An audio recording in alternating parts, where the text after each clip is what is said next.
اللهم صل على سيدنا ومولانا محمد عافية الأبدان وشفائها وطب القلوب ودوائها ونور الأبصار وضيائها وآله وصحبه الكرام وابنه الكريم الغوث الأعظم الأفخم الهمام وحزبه يبارك وسلم.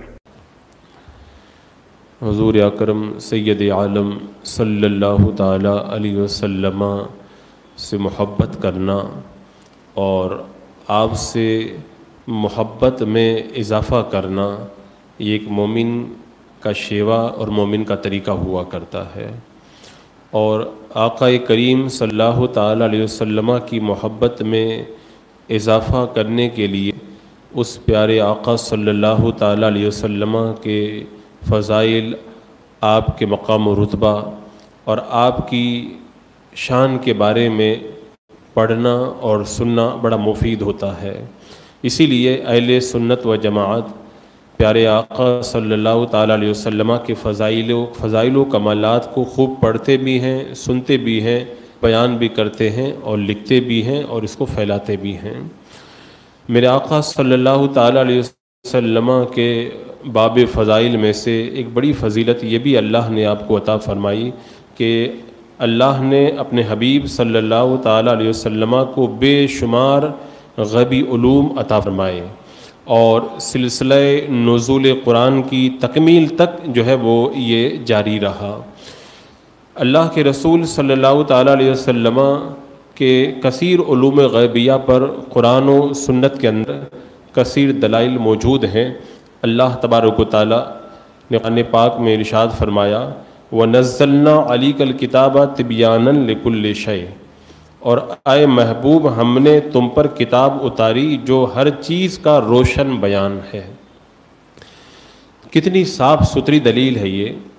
اعلیٰ حضرت امام اہل سنت رضی اللہ تعالیٰ عنہ نے اس دلیل کی روشنی میں بڑے اچھے انداز کے اندر اللہ کے رسول علیہ السلام کے علم پاک کو سمجھایا کہ جب اللہ تبارک و تعالیٰ قرآن مقدس میں فرما رہا ہے کہ ہم نے تم پر جو کتاب اتاری اس میں ہر چیز کا روشن بیان ہے، ہر چیز کے اندر سب کچھ آ گیا، عرش سے لے کر فرش تک، آسمان، زمین، تمام کائنات کی تمام موجودات جتنی بھی چیزیں ہیں سب آ گئی۔ تو قرآن مقدس کے اندر ہر چیز کا روشن بیان ہے، اور اللہ تعالیٰ خود فرماتا ہے ما فرطنا فی الکتاب من شیء، ہم نے کتاب میں کوئی چیز اٹھا نہ رکھی، یعنی اللہ نے فرمایا قرآن میں ہم نے سب کچھ بیان کر دیا۔ تو ایک تو یہ یاد رکھیں کہ قرآن مقدس میں ہر چیز کا بیان موجود ہے، اور دوسری چیز یہ ہے کہ اللہ تعالیٰ نے اپنے حبیب علیہ السلام کو قرآن پاک کے علوم عطا فرمائے، جیسا کہ ارشاد فرمایا وَعَلَّمَكَ مَا لَمْ تَكُنْ تَعْلَمْ، اے محبوب ہم نے آپ کو وہ تمام علوم سکھا دیے جو آپ نہیں جانتے تھے۔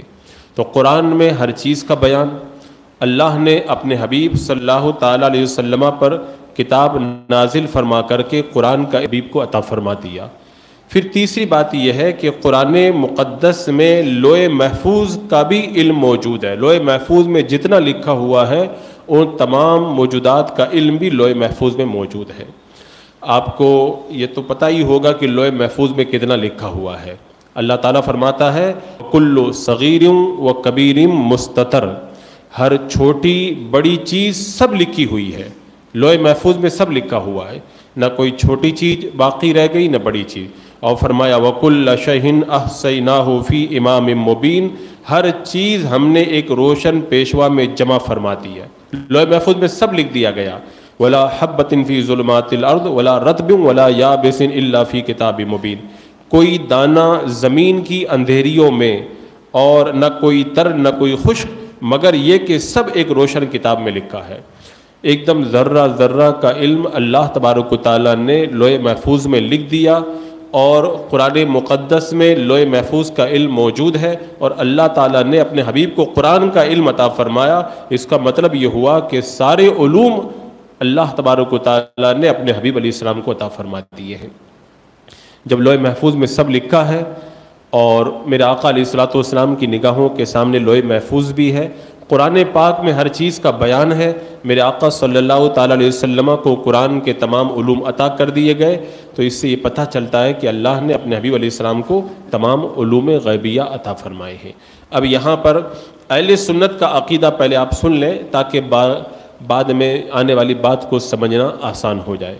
اہل سنت و جماعت کا عقیدہ یہ ہے کہ اس پر اجماع ہے کہ اللہ عز و جل کے عطا فرمانے سے انبیاء کرام کو کثیر غیبوں کا علم حاصل ہے، کثیر غیبوں کا علم حاصل ہے، اور یہ ضروریات دین میں سے ہے، جو اس کا انکار کرے وہ کافر ہو جائے گا۔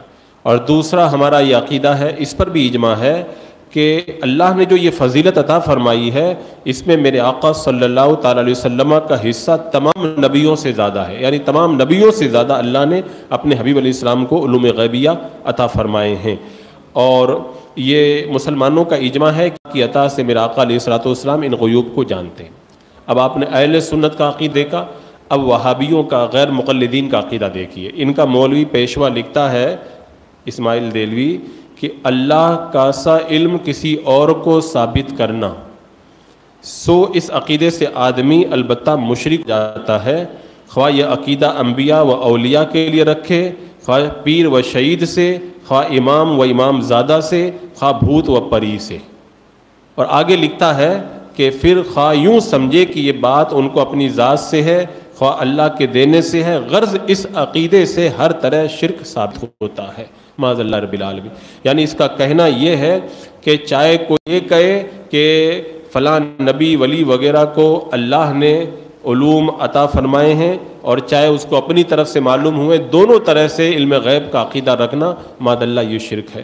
یہ کتنے تعجب کی بات ہے کہ کوئی اگر یہ کہے کہ اللہ نے اپنے نبیوں کو علم غیب عطا فرمایا تو اس کو بھی یہ ظالم مشرک کہہ رہا ہے۔ اس کا مطلب تو یہ ہوا کہ اللہ نے اپنے نبیوں کو غیب کا علم دیا ہی نہیں ہے، حالانکہ اللہ تعالیٰ خود فرماتا ہے کہ عالم الغیب فلا یظہر علی غیبہ احد الا من ارتضی من رسول، اللہ عالم الغیب ہے تو اپنے غیب پر کسی کو آگاہ نہیں فرماتا سوائے اپنے پسندیدہ رسولوں کے۔ یعنی اللہ تعالیٰ خود رہا ہے کہ اپنا غیب کسی کو نہیں بتاتا، اگر بتاتا ہوں تو پسندیدہ رسولوں کو بتاتا ہوں۔ اور یہ لکھ رہا ہے کہ اللہ کے بتانے سے بھی اگر نبی کے لیے علم غیب مانو گے تو مشرک ہو جاؤ گے۔ اور اللہ تعالیٰ ارشاد فرماتا ہے تلک من انباء الغیب نوحیھا الیک، اے نبی یہ غیب کی خبریں ہم تجھے وحی کرتے ہیں۔ اب اس ظالم کی عقل ماری گئی ہے، اللہ تعالیٰ فرما رہا ہے غیب کی خبریں ہم اے محبوب تمہاری طرف وحی کر رہے ہیں۔ اللہ تعالیٰ خود ہی بتا رہا ہے کہ ہم غیب کی خبریں آپ کو بتا رہے ہیں، اور یہ کہہ رہا ہے کہ اللہ کے بتانے سے بھی اگر غیب مان لیا جائے تو آدمی مشرک ہو جائے گا۔ تو قرآن کی آیتوں کا کیسا ایک دم صاف صاف انکار کر رہا ہے۔ اصل میں لوگ سمجھ نہیں پائے، یہ ایک بڑی لمبی پلاننگ تھی۔ انگریزوں نے ہندوستان پہ جب قبضہ کیا اور انہیں اس بات کا پورا احساس تھا کہ جب تک عشق رسول ان کے دلوں میں موجود ہے یہ قوم کبھی بھی پست نہیں ہوگی، تو اس کے لیے کچھ زر خرید مولویوں کو خریدا گیا اور ان کو لاکھوں روپے دے کر کے اس طرح کی باتیں ان سے لکھوائی گئی جس کی وجہ سے لوگوں کے دلوں سے عظمت رسالت مآب صلی اللہ علیہ وسلم کو کم کیا جائے، اور پھر اس کے بارے میں پوری ایک ٹیم تیار ہوئی، اور اس کا نتیجہ آج ہماری نگاہوں کے سامنے ہے۔ ورنہ ایک مومن تو ایسا کبھی لکھ ہی نہیں سکتا کہ اللہ اپنے محبوب کو غیب کا علم دے دے، تب بھی محبوب کو غیب کا علم حاصل نہیں ہوگا معاذ اللہ۔ اللہ تعالیٰ نے تو یہاں تک فرما دیا کہ وما کان اللہ لیطلعکم علی الغیب ولکن اللہ یجتبی من رسلہ من یشاء، اللہ کی یہ شان نہیں ہے کہ اے عام لوگوں وہ تمہیں غیب پر اطلاع دے، لیکن اللہ اپنے رسولوں میں سے جسے چاہے غیب کے لیے چن لیتا ہے۔ اللہ تعالیٰ خود ہی چن لیتا ہے غیب بتانے کے لیے، تو اس ظالم کو کیوں تکلیف ہو رہی ہے؟ اللہ نے اپنے حبیب علیہ السلام کو جب غیب کا علم عطا فرما دیا ہے۔ تو خلاصہ اس کا یہ ہوا کہ اللہ کے عطا کرنے سے نبی کو غیب کا علم حاصل ہے، اور کوئی یہ کہے کہ نبی کو اللہ کے دیے بغیر حاصل ہو گئے تو وہ ضرور مشرک ہو، لیکن اللہ کی عطا سے اگر حاصل ہو تو اس کے اندر کوئی حرج نہیں۔ اچھا، ایک آپ نے اس پہ غور کیا کہ اس نے اپنی کتاب میں کیا لکھا ہے؟ اللہ کا سا علم کسی اور کو ثابت کرنا، یعنی جیسا علم اللہ کا ہے ایسا علم کسی اور کو ثابت کرنا۔ یہ لکھ گیا لیکن اپنا لکھا ہوا خود نہیں سمجھا۔ اس نے لکھا ہے کہ اللہ کا سا علم کسی اور کو ثابت کرنا، تو ہم نبی کے لیے جو علم ثابت کرتے ہیں وہ اللہ کے دینے سے کرتے ہیں، تو نبی کا علم تو دینے سے ہوا، اور اللہ کو علم کسی نے دیا نہیں، اللہ تعالیٰ خود جانتا ہے۔ تو نبی بتانے سے جانتے ہیں اور اللہ خود جانتا ہے، تو دونوں علم ایک جیسا کیسے ہوا؟ اللہ نے جو بتایا ہے وہ تو اللہ کے بتانے سے نبی کو ملا ہے، اور اللہ کو کسی نے بتایا نہیں، اللہ خود جانتا ہے۔ تو دونوں علم غیب میں رات دن، پھر بھی کہہ رہا ہے کہ اللہ کے جیسا علم کسی اور کے لیے ثابت کرنا، اور پھر اس کے بعد میں آگے لکھ دیا معاذ اللہ، اور شرک کا فتویٰ لگا دیا۔ حضرات مکرم، ہم اہل حق اہل سنت و جماعت کا عقیدہ یہی ہے کہ اللہ تعالیٰ انبیاء و مرسلین کو غیب پر اطلاع اللہ نے دی ہے، اور بے شمار علوم غیبی اللہ نے اپنے محبوب علیہ السلام کو عطا فرمائے ہیں۔ اب اس پر قرآن مقدس کی یہ آیت کریمہ دلیل ہے، تبیانا لکل شیء، ہر چیز کا روشن بیان قرآن میں ہے، اور قرآن کا علم اللہ نے اپنے حبیب کو دے دیا تو ساری چیزوں کا علم دے دیا۔ اب آگے جو علم غیب پر جو حدیثیں اور آیتیں ہیں وہ آنے سے پہلے ایک بات میں عرض کر دوں، یہ جب ملتے ہیں ہمارے اہل سنت و جماعت سے تو کہتے ہیں دیکھو فلاں واقعے میں اللہ کے رسول علیہ السلام نے منافقین کو نہیں پہچانا، اگر غیب کا علم ہوتا تو منافقین کو پہچان لیتے، فلاں واقعہ اللہ کے رسول علیہ السلام سے پوچھا گیا آپ نہیں بتا سکے، اگر غیب کا علم ہوتا تو آپ بتا دیتے۔ اس طرح کے وہ واقعات وغیرہ کو لا کر کے مسلمانوں کے ذہن کو خراب کرتے ہیں۔ تو میں ایک بات آپ کے سامنے عرض کر دوں، اس کو آپ یاد رکھیں، تاکہ اس طرح کا کوئی اعتراض کر کے آپ کو بہکانے کی کوشش کرے تو اس کا پتہ کاٹ دیں آپ۔ ہم جو علم غیب اللہ کے رسول علیہ السلام کے لیے اللہ کی عطا سے مانتے ہیں، وہ کیسے مانتے؟ تبیانا لکل شیء، قرآن میں ہر چیز کا بیان ہے، اللہ نے اپنے حبیب کو قرآن کا اسی طرح مانتے ہیں نا۔ تو قرآن نازل ہوتا رہا، اللہ اپنے حبیب کو علم غیب عطا فرماتا رہا، تو جب قرآن مقدس تمام نازل ہو گیا تو اللہ نے اپنے حبیب صلی اللہ تعالیٰ علیہ وسلم کو تمام علوم بھی عطا فرما دی ہے۔ اب اگر کوئی اس طرح کا واقعہ وغیرہ پیش کر کے اعتراض کرتا ہے تو ہم یہی کہیں گے کہ یہ واقعہ قرآن مقدس کے نزول کے مکمل ہونے سے پہلے کا واقعہ ہوگا، اور جب تک قرآن مقدس کا نزول مکمل نہیں ہوا تھا اس وقت تک علم غیب عطا کرنے کا سلسلہ تھا، لہذا ان واقعات کو پیش کر کے اعتراض کرنا تمہارا بالکل سرے سے ایک دم غلط ہے۔ اب اس کے بعد میں احادیث میں آپ دیکھیں، حضرت حذیفہ رضی اللہ تعالیٰ عنہ بیان کرتے ہیں کہ خطبنا النبی صلی اللہ علیہ وسلم، اللہ کے رسول صلی اللہ تعالیٰ علیہ وسلم نے ہمیں خطبہ دیا، خطبہ دیا، ما ترک فیہا شیئن الی قیام الساعہ الا ذکرہ، تو ہمیں خطبہ دیا تو قیامت تک پیش آنے والی تمام چیزوں کو بتا دیا، جس نے یاد رکھا اسے معلوم ہے، اور جو اس نے یاد نہیں رکھا وہ بے علم ہے۔ یہ حضرت حذیفہ صحابی خود بیان کرے، قیامت تک جو ہونے والا ہے سب اللہ کے رسول علیہ السلام نے بتا دیا۔ اب جس کو یاد رکھنا تھا اس کو یاد رہ گیا، اور جو بھول گیا وہ بھول گیا۔ اور اسی طرح حضرت حذیفہ نے ایک اور حدیث میں بیان کیا، مسلم شریف کی حدیث پاک ہے، کہ فرماتے ہیں حضرت حذیفہ کہ اللہ کے رسول علیہ السلام ہمارے درمیان خطبہ دینے کے لیے کھڑے ہوئے، اور آپ نے اس وقت سے قیامت تک جو کچھ بھی ہونے والا سب بیان فرما دیا، جس نے یاد رکھا، جو بھول گیا وہ بھول گیا۔ تو صحابی جب خود بیان کر رہے ہیں قیامت تک ہونے والا سب بتا دیا، تو اب قیامت تک جو ہونے والا ہے ابھی آج سے 1400-1450 سال تک ہوا وہ بھی بتا دیا، اس کے بعد میں جو ہوگا وہ بھی بتا دیا، تو یہ غیب کا علم نہیں ہوا، یہ تو صاف کا علم ہوا۔ اور حضرت عمرو بن اخطب یہ بیان کرتے ہیں کہ اللہ کے رسول علیہ السلام نے ہمیں فجر کی نماز پڑھائی، وصعد المنبر، اور ممبر پر جلوہ افروز ہو گئے، فخطبنا، اور ممبر پر چڑھ کر کے آپ نے خطبہ دیا ہم کو، حتی حضرت الظہرہ، یہاں تک کہ ظہر کی نماز کا وقت ہو گیا۔ میرا آقا علیہ السلام ممبر سے اترے، فصلی، آپ نے نماز پڑھائی، ثم صعد المنبر، ظہر کی نماز پڑھا کر اللہ کے رسول علیہ السلام پھر ممبر پر تشریف فرما ہو گئے، فخطبنا حتی حضرت العصر، پھر آپ نے خطبہ دیا یہاں تک کہ عصر کا وقت ہو گیا۔ آپ نیچے تشریف لائے، آپ نے عصر کی نماز پڑھائی، اس کے بعد میں ثم صعد المنبر، پھر ممبر پر آپ تشریف فرما ہوئے، فخطبنا حتی غربت الشمس، اور پھر آپ خطبہ دیتے رہے یہاں تک کہ سورج غروب ہو گیا۔ اب یہ اتنا لمبا خطبہ آپ نے دیا، فجر سے لے کر کے سورج ڈوبنے تک، فجر کی نماز سے لے کے سورج ڈوب، اتنا لمبا خطبہ دیا، اتنی لمبی تقریر، اور آپ نے خطاب میں کیا بتایا؟ تو صحابی بیان کر رہے ہیں، فَأَخْبَرَنَا بِمَا كَانَ وَبِمَا هُوَ كَائِنٌ فَأَعْلَمُنَا أَحْفَظُنَا، تو اللہ کے رسول علیہ الصلوۃ والسلام نے اس درمیان میں جملہ ما کانا وما یکون، یعنی جو کچھ آپ سے پہلے ہو چکا اور جو کچھ آپ کے بعد میں ہوگا سب ہم کو بتا دیا۔ پہلے جو ہو چکا، پہلے یعنی آپ کے جو ہے وہ بعثت سے پہلے ہزاروں سال میں جو ہوا وہ سب کچھ بتا دیا، اور قیامت تک جو ہونے والا سب کچھ بتا دیا۔ صحابی کہتے ہیں ہم میں سے زیادہ علم والا وہ ہے جس نے زیادہ یاد رکھ لیا۔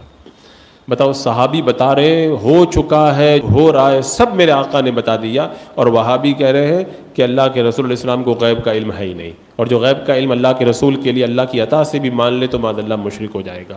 اسی لیے اہل سنت و جماعت کہتے ہیں کہ ان گمراہوں سے اپنا ایمان بچاؤ، اس لیے کہ اگر ان کی باتوں کو سن کر کے ایمان اگر ضائع ہو گیا تو کل قیامت کے پھر کوئی پرسان حال ہوگا نہیں۔ دیکھو یہ حدیث پاک حضرت عبداللہ ابن عمر سے روایت ہے، فرماتے ہیں اللہ کے رسول علیہ الصلوۃ والسلام نے ارشاد فرمایا قد رفع لی الدنیا، ان اللہ عز وجل قد رفع لی الدنیا، اللہ تبارک و تعالیٰ نے دنیا کو میرے سامنے کر دیا۔ بتاؤ، میرے آقا علیہ السلام خود بتا رہے ہیں، اب اس کے بعد میں ہمیں کسی ملا مولوی اور کسی گمراہ کی بات سننے کی ضرورت کیا ہے؟ میرے آقا علیہ السلام خود ہی بتا رہے ہیں اللہ تبارک و تعالیٰ نے دنیا کو میرے سامنے کر دیا، اور اس کے بعد میں پھر کیا ہوا؟ فرماتے ہیں کہ میں اسے اور قیامت تک جو کچھ ہونے والا ہے سب کو ایسے دیکھ رہا ہوں۔ کیسے دیکھ رہا ہوں؟ فرمایا کہ کأنما انظر الی کفی ہذہ، جیسے میں اپنی ہتھیلی کو دیکھ رہا ہوں، اس ہتھیلی کو دیکھ رہا ہوں۔ آپ ہتھیلی کو دیکھیں ایک دم صاف صاف آپ کو نظر آئے گی۔ میرے آقا فرماتے ہیں کہ قیامت تک جو ہونے والا ہے سب ایسے دیکھ رہا ہوں جیسے ہتھیلی کو دیکھ رہا ہوں۔ یہ علم غیب نہیں ہے تو کیا ہے؟ کیا ہم اور آپ دیکھ رہے ہیں کہ کیا ہونے والا؟ ہم کو تو یہ بھی پتہ نہیں ہے کہ شام میں کیا ہوگا، اور کل یہ لوگ کیا کریں گے، اور پرسوں کیا کریں گے، آنے والے وقت میں کیا حالات۔ میرا آقا علیہ السلام نے بتایا میں ہتھیلی جیسے دیکھ رہا ہوں نا، ایسے قیامت تک جو ہونے والا سب دیکھ رہا ہوں میں۔ یہی تو علم غیب ہے۔ اور پھر اللہ کے رسول السلام نے فرمایا یہ مشاہدہ کائنات اس روشنی کی وجہ سے ہے جو اللہ نے اپنے نبی کے لیے روشن فرما دی، جیسے مجھ سے پہلے انبیاء کے لیے روشن فرما دی ہے۔ یعنی اللہ نے مجھے یہ سارے علوم غیبیہ اللہ نے خود عطا فرما دی ہے۔ بتاؤ، میرے آقا ساری کائنات کو دیکھ رہے ہیں، اور اللہ کے رسول السلام ہمیں بھی دیکھ رہے ہیں، جو ہو چکے ان کو بھی دیکھ رہے ہیں، قیامت تک آنے والی ساری چیزوں کو دیکھ رہے ہیں۔ اگر کسی یقین نہیں آتا تو میرے آقا علیہ السلام نے جو قیامت کی نشانیاں بتائی ہیں ان نشانیوں کو پڑھ لو، ایسا لگے گا کہ جیسے ساری نشانیاں میرے آقا علیہ السلام نے جیسے بتایا تھا ویسے ہی ہو رہی ہیں، سب جیسے بتایا تھا ویسے ہو رہی ہیں۔ اس کا وقت نہیں تو میں ایک ایک نشانی کا نام لے کے بتاتا کہ یہ میرے آقا نے پہلے بتایا تھا، اس وقت نہیں تھا، اب ہو گیا ہے۔ اسی طرح اچھا ایک بڑی بات یہ ہے کہ یہ لوگ کیا کہتے ہیں، ابھی چند دن پہلے میں نے حدیث جبریل علیہ السلام بیان کی کہ حضرت جبریل نے اللہ کے رسول علیہ السلام سے قیامت کے بارے میں پوچھا، تو یہ کہتے ہیں وہابی کہ اللہ کے رسول علیہ السلام کو اگر قیامت کے بارے میں پتہ ہوتا تو آپ بتا دیتے، آپ کو پتہ نہیں تھا اس لیے نہیں تھا معاذ اللہ۔ میں کہتا ہوں اللہ کے رسول علیہ السلام نے انکار تو نہیں کیا کہ مجھے نہیں معلوم ہے، ہاں جواب بڑا حکیمانہ دیا، یعنی اس طرح جواب دیا کہ یہ بھی پتہ چل جائے کہ مجھے قیامت کا علم ہے، اور ساتھ میں قیامت کی تاریخ وغیرہ بھی نہیں بتائی۔ اب کیوں نہیں بتائی، اس کی وجہ کیا ہے؟ دیکھو اس کی وجہ سن لو۔ اس کی وجہ یہ ہے اللہ تعالیٰ نے قرآن پاک میں ارشاد فرمایا حتی اذا جاءتهم الساعة بغتہ، یہاں تک کہ جب ان کافروں پر قیامت اچانک آئے گی۔ اللہ نے کیا فرمایا؟ قیامت اچانک آئے گی۔ اگر میرے آقا علیہ السلام اگر بتا دیتے کہ فلاں فلاں سن میں آئے گی تو اچانک نہیں رہ جاتی۔ اللہ کا وعدہ پورا ہونا ہے، قیامت اچانک آئے گی تو لہذا وعدہ الہی کو پورا ہونا ہے، اس لیے میرے آقا علیہ السلام نے سن نہیں بتایا۔ اسی طرح اللہ تعالیٰ نے اور فرمایا هل ينظرون الا الساعة ان تأتيهم بغتة وهم لا يشعرون، ظالم کائے کے انتظار میں ہے مگر قیامت کے کہ ان پر اچانک آئے اور انہیں خبر بھی نہ ہو۔ اللہ نے خود ہی بتا دیا کہ قیامت اچانک آئے گی، ان کو خبر نہیں ہوگی، تو جب اللہ نے بتا دیا تو محبوب کیسے سن بتا سکتے ہیں؟ اور اللہ تبارک و تعالیٰ نے اپنے حبیب کو یہ علم عطا فرمایا، تبھی تو اللہ کے رسول السلام نے بتایا کہ قیامت آئے گی تو کب آئے گی؟ محرم کے مہینے میں آئے گی، تبھی تو بتایا کہ جمعہ کے دن آئے گی، اور تبھی تو بتایا کہ کس ٹائم کے اندر آئے گی۔ اللہ کے رسول سب تو بتایا، سن نہیں بتایا۔ سن نہیں بتانے کی وجہ یہی ہے کہ اللہ نے فرما دیا کہ کافروں پہ قیامت اچانک آئے گی، ان کو خبر نہیں ہوگی، تو میرے آقا علیہ السلام ان کو خبر اللہ کی مرضی کے بغیر کبھی بھی نہیں دیں گے، اس اللہ کے رسول علیہ السلام نے اس چیز کا اظہار نہیں فرمایا۔ اسی طرح اللہ نے اپنے حبیب کو کتنے علوم غیبی عطا فرمائے۔ یہ حدیث پاک کتنی پیاری حدیث پاک ہے کہ حضرت عطا سے روایت ہے صحابی رسول حضرت ابو دردہ رضی اللہ تعالیٰ عنہ نے بتایا کہ اللہ کے رسول علیہ السلام نے ہم کو اس حال میں چھوڑا کہ ما فی السماء طیر یطیر بجناحہ الا ذکرنا منہ علما. دیکھو کتنے چمکتے ہوئے الفاظ ہیں، علم غیب پر دلالت کر رہے ہیں. اللہ کے رسول علیہ السلام نے ہمیں اس حال میں چھوڑا کہ آسمان میں کوئی پرندہ پر مارنے والا ایسا نہیں ہے جس کے متعلق ہمیں اللہ کے رسول علیہ السلام نے علم نہ دیا ہو، بتایا نہ ہو.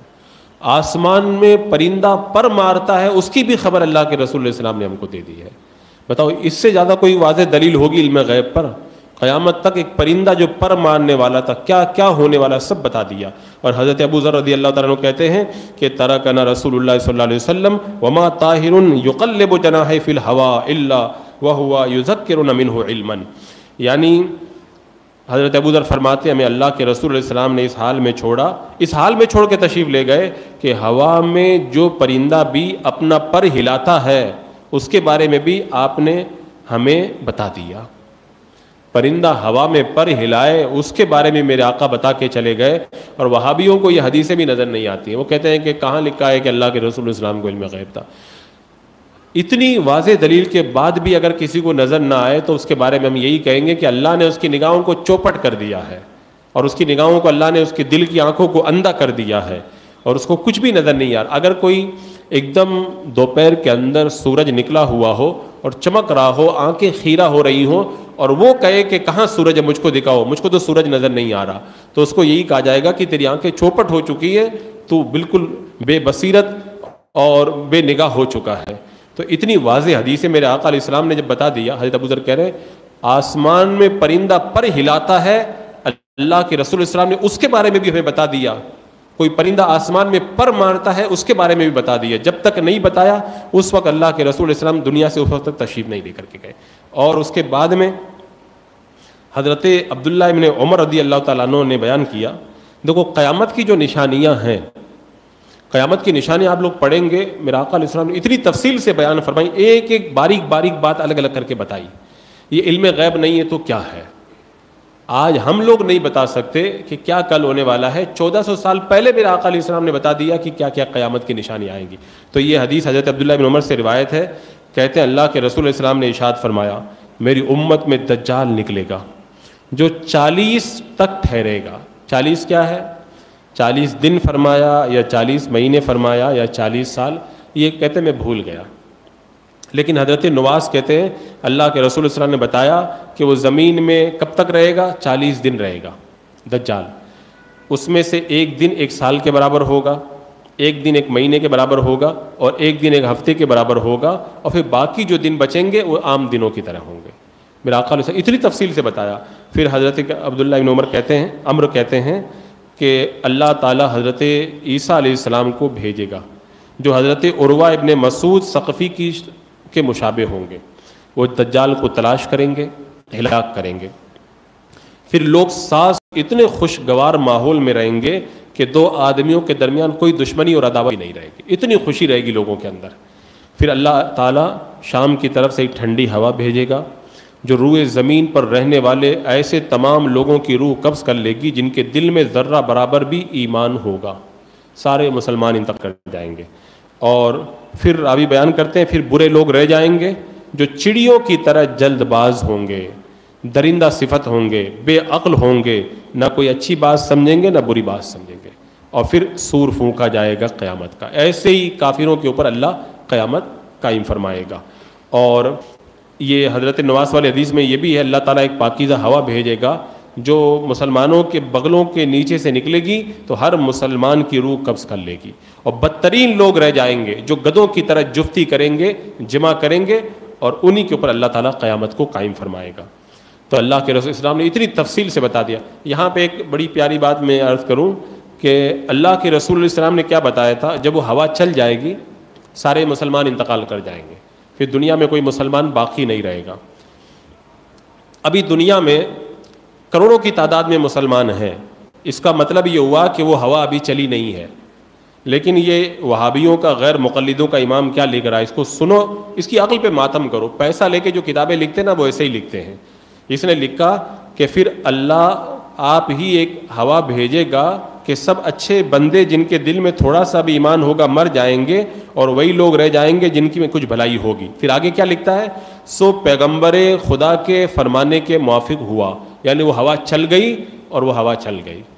اب اس کو کوئی جا کر کے پوچھتا کہ اللہ کے رسول علیہ السلام نے فرمایا وہ ہوا چلے گی تو سارے ایمان والے دنیا سے چلے جائیں گے، تو جب وہ ہوا چل گئی تو اس کا مطلب تو بھی مسلمان نہیں ہے اور جو تیرے ماننے والے وہ بھی مسلمان نہیں ہے، کیونکہ اللہ کے رسول نے جب بتایا تھا کہ وہ ہوا چل جائے گی تو کوئی مسلمان باقی نہیں رہے گا. تو تم کہہ رہے ہو کہ وہ ہوا چل گئی ہے، اس کا مطلب سارے مسلمان اٹھا لیے گئے، تو پھر تم کیا دنیا کے علاوہ کہیں اور ہوا میں رہتے ہو کیا کہ تم مسلمان بھی ہو اور ابھی تک موجود بھی ہو؟ تو یہ سب انگریز لے کر کے کتابیں لکھنے والے خود اپنے آپ کو کافر لکھ کر کے چلے گئے ہیں یہ لوگ. تو اللہ تبارک و تعالیٰ ان بدبختوں سے بچائے. تو میں عرض یہ کر رہا تھا کہ اللہ تبارک و تعالیٰ نے اپنے حبیب علیہ السلام کو جو غیبی علوم عطا فرمائے ہیں وہ بے شمار ہیں. ایک حدیث پاک میں ہے اللہ کے رسول صلی اللہ تعالیٰ علیہ وسلم سے حضرت عبداللہ ابن السلام نے پوچھا. جب میرے آقا علیہ السلام مدینہ آئے تو عبداللہ ابن السلام یہودیوں کے عالم تھے، اللہ کے رسول علیہ السلام کی بارگاہ میں آئے اور انہوں نے آ کر کے کہا کہ میں آپ سے 3 ایسی چیزوں کے بارے میں سوال کر رہا ہوں جس کا جواب نبی کے علاوہ کوئی نہیں دے سکتا. اللہ کے رسول علیہ السلام فرمایا پوچھو کیا پوچھتے ہو؟ تو انہوں نے پہلا سوال کیا ما اول اشراط الساعہ، قیامت کی سب سے پہلی نشانی کیا ہے؟ دوسرا سوال کیا وما اول طعام یاکلہ اہل الجنہ، جنتی سب سے پہلے جنت میں کیا کھائیں گے؟ تیسرا سوال کیا وما بال الولد ینظر الی ابیہ او الی امہ، اولاد کبھی اپنے والد کی طرح ہوتی ہے کبھی اپنی ماں کے مشابہ ہوتی ہے، اس کی وجہ کیا ہے؟ 3 سوال کیے اور کہا کہ ان تینوں سوالوں کا جواب کوئی نبی ہی دے سکتا، نبی کے علاوہ کوئی نہیں دے سکتا. تو آپ نبی ہیں تو بتائیں. اللہ کے رسول علیہ السلام نے جواب دیا کہ ابھی جبریل علیہ السلام نے مجھے اس کی خبر دی ہے، یعنی اللہ نے مجھے ابھی بتایا ہے. اور پھر اللہ کے رسول علیہ السلام نے جواب دیا کہ تیرا پہلا سوال تھا قیامت کی پہلی نشانی. قیامت کی سب سے پہلی نشانی ایک عظیم آگ ہے جو لوگوں کو مشرق سے مغرب کی طرف جمع کر دے گی. یعنی ایک آگ نکلے گی جو لوگوں کو ہانک کر کے مشرق سے مغرب کی طرف لے کر کے جائے گی، سب لوگوں کو ایک جگہ جمع کر دے گی. وہی حشر ہوگا اور وہی قیامت کی پہلی نشانی ہوگی. دوسرا سوال تیرا جنتی سب سے پہلے کیا کھائیں گے جنت میں؟ تو اللہ کے رسول علیہ السلام نے فرمایا کہ وَأَمَّا أَوَّلُ طَعَامٍ يَأْكُلُهُ أَهْلُ الْجَنَّةِ فَالزِّيَادَةُ كَبَدِ الْحُوتِ، اور اہل جنت کی سب سے پہلی غذا مچھلی کے جگر کا ٹکڑا ہے. مچھلی کا جو جگر کا ٹکڑا جنتی سب سے پہلے جنت میں وہ کھائیں گے. اور تیسرا تیرا سوال تھا کہ کبھی بچہ ماں کی طرح ہوتا ہے کبھی باپ کی طرح ہوتا ہے، یہ شکل ماں باپ کی طرح کیوں ہو جاتی ہے؟ تو میرے آقا نے فرمایا اولاد کا ماں باپ کے مشابہ ہونا اس کی وجہ یہ ہے کہ جب مرد کا نطفہ عورت کے مادہ منویہ پر سبقت لے جاتا ہے تو اولاد مرد کے ہم شکل ہو جاتی ہے. یعنی مرد اور عورت کے نطفہ منی کے ملنے سے بچہ پیدا ہوتا ہے. تو اگر جو باپ ہے باپ کا نطفہ اگر غالب آ جاتا ہے اور ماں کا نطفہ دب جاتا ہے تو پھر بچہ جو ہے وہ ماں کے وہ باپ کے جو ہے وہ مشابہ ہو جاتا ہے. اور جب عورت کا مادہ تولید مرد کے نطفے پر غالب آ جاتا ہے تو اولاد ماں کی ہم شکل ہو جاتی ہے. تو ماں باپ میں سے جس کا بھی نطفہ غالب آ جاتا ہے اسی کی شکل بچہ اختیار کر لیتا. جب یہ جواب سنا تو عبداللہ بن السلام بول پڑے اشہد ان لا الہ الا اللہ رسول اللہ، میں گواہی دیتا ہوں کہ اللہ کے سوا کوئی معبود نہیں، بے شک اب اللہ کے رسول ہے. یعنی ان کا جواب دے کر کے آپ نے بتا دیا کہ واقعی آپ اللہ کے نبی ہیں.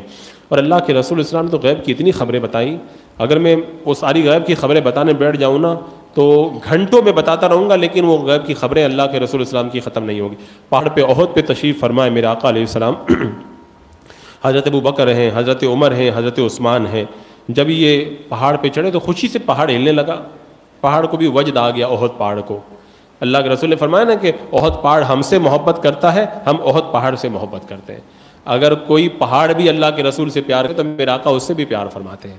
تو اگر کوئی بندہ مومن پیار کرے تو اللہ کے رسول اللہ اس سے پیار کیوں نہیں فرمائیں گے؟ تو اللہ کے رسول السلام نے کیا فرمایا، اے احد ٹھہر جا، تجھ پر ایک نبی ہے، ایک صدیق ہے اور 2 شہید ہیں. اب پہاڑ پہ 4 حضرات ہیں، یہ بتا دینا کہ ان میں سے 2 لوگوں کو شہید کیا جائے گا، یہ غیب کی خبر نہیں ہے تو کیا ہے؟ اور بعد میں لوگوں نے دیکھا کہ حضرت سیدنا عمر فاروق اور عثمان غنی رضی اللہ تعالیٰ عنہما کو بعد میں شہید کیا گیا. تو جو نبی اتنی غیب کی واضح خبریں بتا رہے ہو، اس نبی کے بارے میں بھی یہ کہنا یہ بخاری شریف کی حدیث پاک ہے. یہ لوگ بخاری کی رٹ لگاتے ہیں ہر مقلدین، تو بخاری میں خالی وہی پڑھتے ہیں جو ان کے مطلب کا ہوتا ہے. یہ سب غیب کی خبریں ان کو بخاری میں نظر نہیں آتی ہیں. اللہ کے رسول نے بتایا 2 لوگوں کو شہید کیا جائے گا، اور یہ سب اوراق جب آتے ہیں تو بخاری شریف کا یہ صفحہ الٹ کر کے آگے چلے جاتے ہیں کہ کہیں اللہ کے رسول کی عظمت پڑھ کے ہم لوگ کہیں عاشق رسول نہ بن جائیں، کہ ہمارا ایمان مضبوط نہ ہو جائے. تو یہ اللہ تعالیٰ توفیق انہی کو عطا فرماتا ہے جن کو اللہ تعالیٰ پسند فرماتا ہے. اسی طرح آپ دیکھیں کہ اللہ کے رسول صلی اللہ تعالیٰ علیہ وسلم نے یہ حضرت عبداللہ بن ابو رافع سے روایت ہے، حضرت علی سے فرمایا، حضرت علی کہتے ہیں مجھے اور زبیر اور مقداد بن اسود کو اللہ کے رسول السلام نے بھیجا کہ جاؤ چلتے رہنا یہاں تک کہ روضہ کاخ تک پہنچو گے. یہ مکہ سے پہلے ایک جگہ کا نام ہے. وہاں پر ایک جاوے میں عورت ہوگی، اس کے پاس میں خط ہے، یہ خط اس سے لے لو اور خط لے کر کے آؤ. اب اللہ کے رسول السلام مکے میں ہے، مدینے میں ہے، اور مکے کے پاس میں عورت جا رہی ہے. یہ بھی بتایا عورت ہے، یہ بھی بتایا خط ہے، کہاں پہ ملے گی، سب پورا تفصیل سے بتا دیا. اب حضرت علی اور یہ دونوں صحابی چلے، اور جب وہاں پہ پہنچے تو جہاں اللہ کے رسول نے بتایا تھا وہیں پر عورت موجود تھی. اس سے کہا خط نکالو، اس نے کہا میرے پاس خط نہیں ہے. تو انہوں نے کہا کہ خط نکالو یا پھر کپڑے اتارو. اب وہ ڈر گئی تو خط چوٹی سے نکال کر کے دیا. اب یہ خط لے کر کے اللہ کے رسول علیہ السلام کی بارگاہ کے اندر حاضر ہوئے. تو آپ دیکھیں اللہ کے رسول السلام نے کہاں بیٹھ کر کے غیب کی خبر عطا فرما دی. اب یہ تو بڑا طویل سلسلہ ہے، آخر میں ایک آدھ حدیث بیان کر کے اپنی بات کو ختم کروں. اللہ کے رسول السلام نے یہ بھی بتا دیا کہ سب سے آخری جہنمی اور سب سے آخری جنتی کون ہے. یہ 2 حدیثیں میں پیش کرتا ہوں، اس کے بعد میں بات ختم کرتا ہوں. حضرت عبداللہ ابن مسعود سے روایت ہے، اللہ کے رسول السلام نے فرمایا بے شک میں آخری جہنمی کو جو جہنم سے نکلے گا اس کو بھی جانتا ہوں، اور جو آخری جنتی جنت میں جائے گا اس کو بھی میں جانتا ہوں. فرماتے ہیں یہ وہ آدمی ہے جو جہنم سے گھسٹتے ہوئے نکلے گا تو اللہ تعالیٰ اسے فرمائے گا جنت میں جاؤ. کچھ مسلمان جو گناہوں کی سزا بھگتنے کے لیے جہنم میں جائیں گے ان کو بعد میں جہنم سے نکال کر کے اللہ تعالیٰ جنت میں داخل کرے گا. تو بہت ساروں کو تو اللہ ایسے ہی معاف کر دے گا، بہت سو کو اللہ کے رسول صلی اللہ علیہ وسلم شفاعت کروا دیں. کچھ ایسے بھی ہوں گے جو سب سے آخر میں جہنم سے نکالے جائیں گے، اللہ محفوظ فرمائے. تو یہ جہنم سے نکلے گا، اللہ تعالیٰ فرمائے گا جاؤ جنت میں چلے جاؤ. اللہ کے رسول فرماتے ہیں وہ جنت میں جائے گا، اس کو ایسا لگے گا کہ جنت بھری ہوئی ہے. واپس آ کے کہے گا اللہ جنت تو بھری ہوئی ہے. اللہ تعالیٰ فرمائے گا جاؤ جنت میں چلے جاؤ. اللہ کے رسول فرماتے ہیں وہ دوبارہ جائے گا، پھر دیکھے گا، اس کو لگے گا کہ جنت پوری بھر گئی ہے. واپس آ کے عرض کرے گا اے اللہ جنت تو بھری ہوئی ہے، میں کیسے جنت میں جاؤں؟ تو اللہ تبارک و تعالیٰ ارشاد فرمائے گا کہ اذهب فادخل الجنہ، جا تو جنت میں چلا جا، فإن لك مثل الدنيا وعشرة أمثالها. اللہ تعالیٰ فرمائے گا تیرے لیے جنت کی کشادگی دنیا کے برابر ہے اور اس کے 10 گنا اور زیادہ ہے. تو کہہ رہا ہے جنت بھر گئی ہے، پوری دنیا اور پھر دنیا کا 10 گنا اور حصہ، اتنا بڑا رقبہ اللہ نے جنت میں تجھ کو عطا فرمایا ہے. تو بتاؤ میرے آقا علیہ السلام فرمایا اتنا بڑا حصہ، اس کو پوری دنیا کا 10 گنا زیادہ حصہ اس کو جنت میں اللہ تعالیٰ الاٹ فرما دے گا، جا اتنی بڑی جنت تجھ کو دے دی گئی. تو یہ سے آخر میں جہنم سے نکال کر کے جنت میں جانے والا. اور پھر دوسرے کے بارے میں حضرت ابو ذر فرماتے ہیں اللہ کے رسول اسلام نے فرمایا بلا شبہ میں یقین کے ساتھ اس آدمی کو جانتا ہوں جو سب سے آخر میں جنت میں داخل ہوگا اور جہنم سے سب سے بعد میں نکلا. یہ وہ آدمی ہے جو قیامت کے دن اللہ کی بارگاہ میں پیش ہوگا تو حکم ہوگا اس کے چھوٹے چھوٹے گناہ اس کے سامنے لائے جائیں اور بڑے بڑے گناہ الگ کر دیے جائیں. تو اس کے چھوٹے چھوٹے گناہ جب اس کے سامنے لائے جائیں گے اور اس سے کہا جائے گا تو نے فلاں گناہ کیا، فلاں دن فلاں گناہ کیا، فلاں دن فلاں گناہ کیا، وہ کہے گا ہاں ہاں، اب انکار نہیں کر سکے گا. اب وہ ڈر ہوگا کہ یہ تو چھوٹے چھوٹے آئے، اب بڑے بڑے آئیں گے تو اب تو میں برباد ہو گیا. تو جب چھوٹے چھوٹے گناہ جب پورے ہو جائیں گے تو اس سے کہا جائے گا تیرے لیے ہر بدی کے بدلے میں ایک نیکی کا ثواب اللہ نے تجھ کو دے دیا ہے. تو وہ بولے گا اے اللہ، پہلے تو ڈر رہا تھا کہ بڑے گناہ نہ آ جائیں، اب بولے گا اے اللہ میں نے کچھ اور بھی گناہ کیے ہیں وہ مجھے یہاں پہ دیکھ نہیں رہا ہوں. یعنی اللہ جب تو چھوٹے گناہوں کا اتنا ثواب مجھ کو اس کے بدلے میں دے رہا ہے، گناہوں کو نیکیوں سے بدل دے رہا ہے، تو بڑے گناہ بھی اللہ ان کا بھی مجھ کو کچھ اجر عطا فرما دے، ان کو معاف فرما کر ان کے بدلے میں مجھے نیکی عطا فرما دے. حضرت ابو ذر کہتے ہیں کہ اس آدمی کی بات جب اللہ کے رسول علیہ السلام نے بیان کی تو اللہ کے رسول علیہ السلام کو دیکھا کہ آپ ہنس پڑے. آپ اتنا مسکرائے کہ آپ کے داڑھ مبارک کے دانت نظر آنے لگے، کہ پہلے تو ڈر رہا تھا کہ بڑے گناہ سامنے نہ آ جائے، لیکن جب اللہ تعالیٰ نے ان گناہوں کو معاف کر کے اتنی ہی نیکیاں کو عطا فرما دی تو اب وہ کہنے لگا اللہ اور گناہ بھی تو ہیں، وہ بھی معاف کر کے ان کے بدلے میں بھی مجھ کو کچھ نیکیاں عطا فرما دیں۔